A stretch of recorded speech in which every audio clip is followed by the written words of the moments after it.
Assalamualaikum warahmatullahi wabarakatuh. Bismillah, alhamdulillah, wassalatu wassalamu ala rasulillah wa ala alihi wa sahbihi wa mawala. An Abdurrahman bin Abdul Qari qala sami'tu Umar bin Al-Khattab yaqul qala Rasulullah sallallahu alaihi wasallam man nama an hizbihi aw an syai'in minhu faqara'ahu fima baina salatil fajri wa salatid duhri kutiba lahu ka'annama qara'ahu minal lail. Artinya dari Abdurrahman bin Abdul Qari katanya, aku mendengar Umar bin Khattab radhiyallahu anhu mengatakan bahwa Rasulullah sallallahu alaihi wasallam bersabda, "Man nama an hizbihi." Siapa yang ketiduran dari hizib bacaan Al-Quran atau sesuatu darinya, au an syai'in minhu faqara'ahu fima baina salatil fajri wa salatid duhri.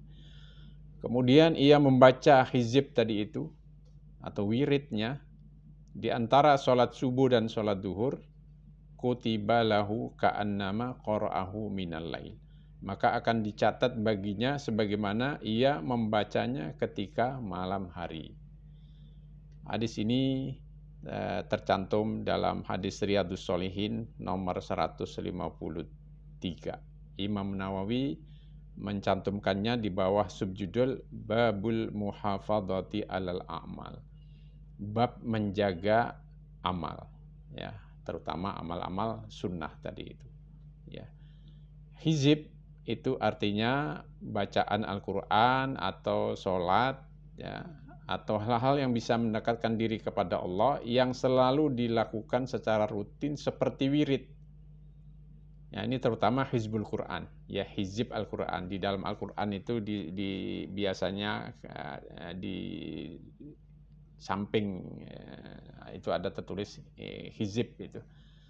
Nah, ini hadis ini mengingatkan agar kita selalu menjaga amal-amal soleh, ya, wirid-wirid kita, hizib-hizib Al-Quran kita yang selama ini sudah dibiasakan, dijadikan sebagai wirid.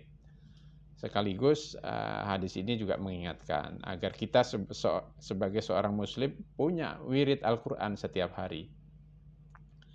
Yang kedua atau yang ketiga, hizib atau wirid ini biasanya dibaca di malam hari.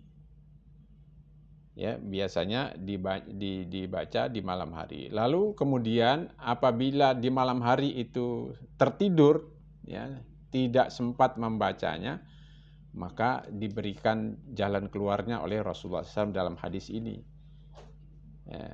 Faqara'ahu fima baina salatil fajri wa salatid duhri. Lalu dibacanya di antara salat subuh dan salat duhur. Berarti ini adalah kesempatan untuk bisa membaca hizib atau wiridnya yang di malam hari itu tidak sempat dibacanya, itu bisa kalau dalam istilah fikih itu diqodok, ya, diqodok, mengkodok wirid-wirid, mengkodok hizib-hizib Al-Quran yang sudah dibiasakan di malam hari dibaca, lalu itu tidak terbaca karena ngantuk, karena tertidur dan lain sebagainya, maka itu bisa dibaca di antara waktu subuh sampai duhur. Masya Allah, ini sangat leluasa kesempatan ini diberikan oleh Rasulullah SAW.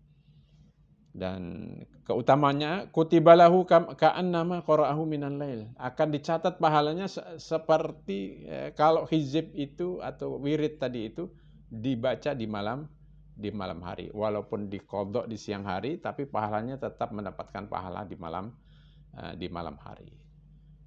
Nah, hadis ini juga mengingatkan kepada kita tentang sifat orang-orang soleh itu. Sifat orang-orang soleh itu adalah seperti dikatakan oleh sebagian ulama, ruhbanul lail wa fursanun nahar. Kalau di malam hari itu ya banyak beribadah, seperti disebut dalam istilah itu seperti rahib gitu, yang memang ahli ibadah. Wa fursanun nahar, dan seperti pasukan berkuda di siang hari gitu. Sekalipun demikian, ya, ibadah yang dilakukan oleh seorang mukmin itu tidak menghalanginya untuk tetap profesional atau itqon dan produktif dalam kehidupannya. Nah, karena itu kita lihat bagaimana contoh-contoh yang diperlihatkan oleh para sahabat. Para sahabat itu ahli ibadah di malam hari, tapi bukan ahli tidur di siang hari. Mereka tetap aktif, ya, melakukan berbagai aktivitas kehidupannya. Nah, soal ngantuk itu soal pembiasaan. Kalau orang sudah terbiasa sedikit tidur di malam hari, itu tidak akan mengganggu di siang harinya. Jadi soal pembiasaan. Karena itu Al-Quran sendiri menyebutkan orang-orang mukmin itu, orang-orang soleh, orang-orang bertakwa itu, bahkan ahlul jannah itu, kanu qalilan minal laili ma yahjaun. Tidurnya sedikit di malam hari. Tetapi itu kemudian tidak membuat mereka di siang harinya lalu menjadi orang yang malas, tidak produktif, tidak.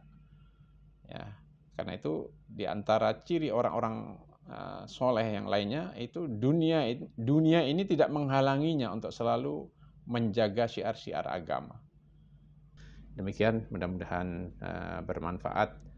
Assalamualaikum warahmatullahi wabarakatuh.